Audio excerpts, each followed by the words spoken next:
జాతీయ రోడ్డు భద్రతా మాసోత్సవాల సందర్భంగా మండపల్లిలో నిర్వహించిన అవగాహన కార్యక్రమంలో ఇన్ఛార్జ్ కలెక్టర్ గరిమా అగ్రవాల్ పాల్గొన్నారు. ఈ సందర్భంగా ఆమె మాట్లాడుతూ ప్రతి ఒక్కరూ ట్రాఫిక్ నిబంధన తప్పనిసరిగా పాటించాలని అన్నారు. రోడ్డు ప్రమాద బాధితుల్ని ఆసుపత్రికి తరలించి ప్రాణాలు కాపాడే వారికి 25,000 ఆర్థిక సహాయం, ప్రమాద బాధితులకు 1.50 లక్షల వరకు వైద్య సదుపాయం అందిస్తామని తెలిపారు. నో హెల్మెట్ నో పెట్రోల్ విధానం అమలు చేస్తామని పేర్కొన్నారు. ఎస్పీ మహేష్ బి గీత మాట్లాడారు. డ్రంక్ అండ్ డ్రైవ్ మొబైల్ వినియోగం ప్రమాదాలకు కారణమని తెలిపారు. మనకి ఎడ్యుకేషన్ ఇన్స్టిట్యూషన్స్ లో కూడా ఆటో మనం అందరికి ఎఫర్ట్స్ తో ఎస్పీ గారు చెప్పిన ప్రకారం మనము ఒక ఇయర్ లో 40% వరకు రిడ్యూస్ చేయగలిగాము. అది గురించి మీ అందరికి శుభాకాంక్షలు.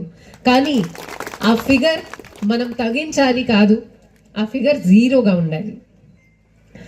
ఆ ఫిగర్ జీరోగా ఉండాలి ఎందుకంటే ఏమైనా రోడ్ యాక్సిడెంట్ కానీ రోడ్ క్రాష్ కానీ అప్పుడు ఆపోజిట్ ఉన్న పర్సన్ ఎఫెక్ట్ అవుతారు, కానీ మీరే ఫస్ట్ ఎఫెక్ట్ అవుతారు కదా.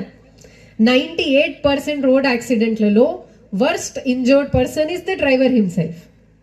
అండ్ ఇవాళ అది ఒక ప్రతిజ్ఞ తీసుకోవాలి దాట్ మీరు మీ బండి మీ వెహికల్ డ్రైవ్ చేసినప్పుడు అన్ని రూల్స్ ఫాలో చేస్తారు. ఆ రూల్స్ మనకి